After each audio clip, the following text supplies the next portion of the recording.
In this video, we are going to do some problems about hypothesis testing, two sample means. Only difference between one sample mean and two sample mean is one sample mean, you compare the mean with a number. However, in two sample mean, in this situation, we have two different data sets, two different samples. Two samples are given. And we need to analyze whether the means are equal or unequal or whatever the question is asking. Okay, so let's head over to the book.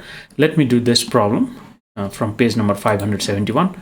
Two samples are shown in the table 10.2. Both have normal distributions. The means for two populations are thought to be same. Is there a difference in the means? Okay. Is there a difference in the means? Test at 5% level of significance. Okay, and the population is given. Population A, sample size 25, sample mean 5, sample standard deviation 1, and so on. Okay, population B, 16, 4.7, 1.2. The underlying distribution for both of these, population A and population B, they are normal. Let's suppose population A, its mean is mu A, denoted by mu A, and mean is denoted by mu B. So the question is asking, is there a difference in means? So that means it is simply saying mu A. So this is the question, and its opposite or contradictory statement is mu A equals to mu B. So we know that by our experience, the null hypothesis would be simply mu A equals to mu B, and the alternate hypothesis would be mu A is not equals to mu B. So by looking at the alternative hypothesis, we can say that the underlying test that we are going to do is two-tailed test, okay, something just like this one.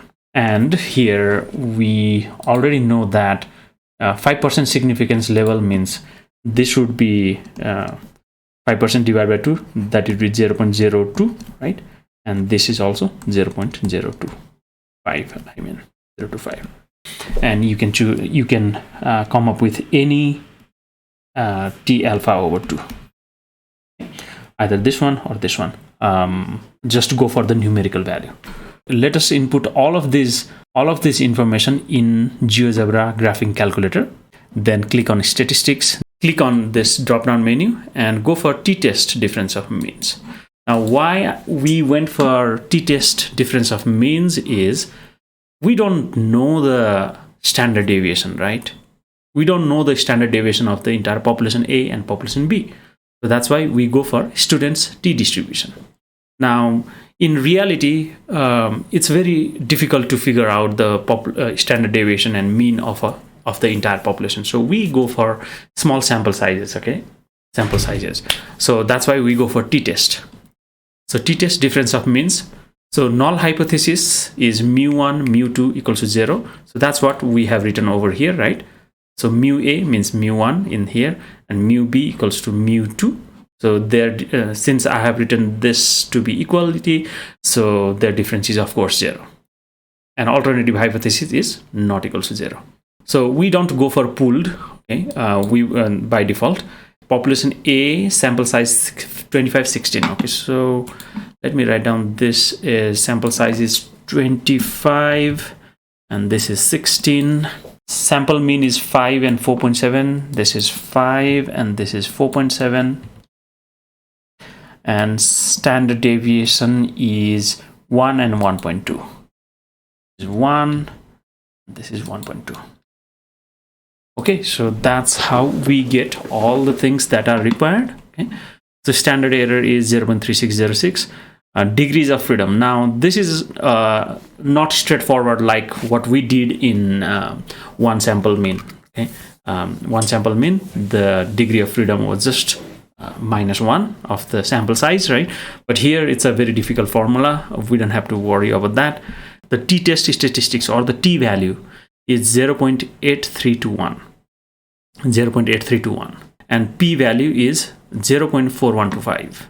Test statistics. T is 0.83 something, right?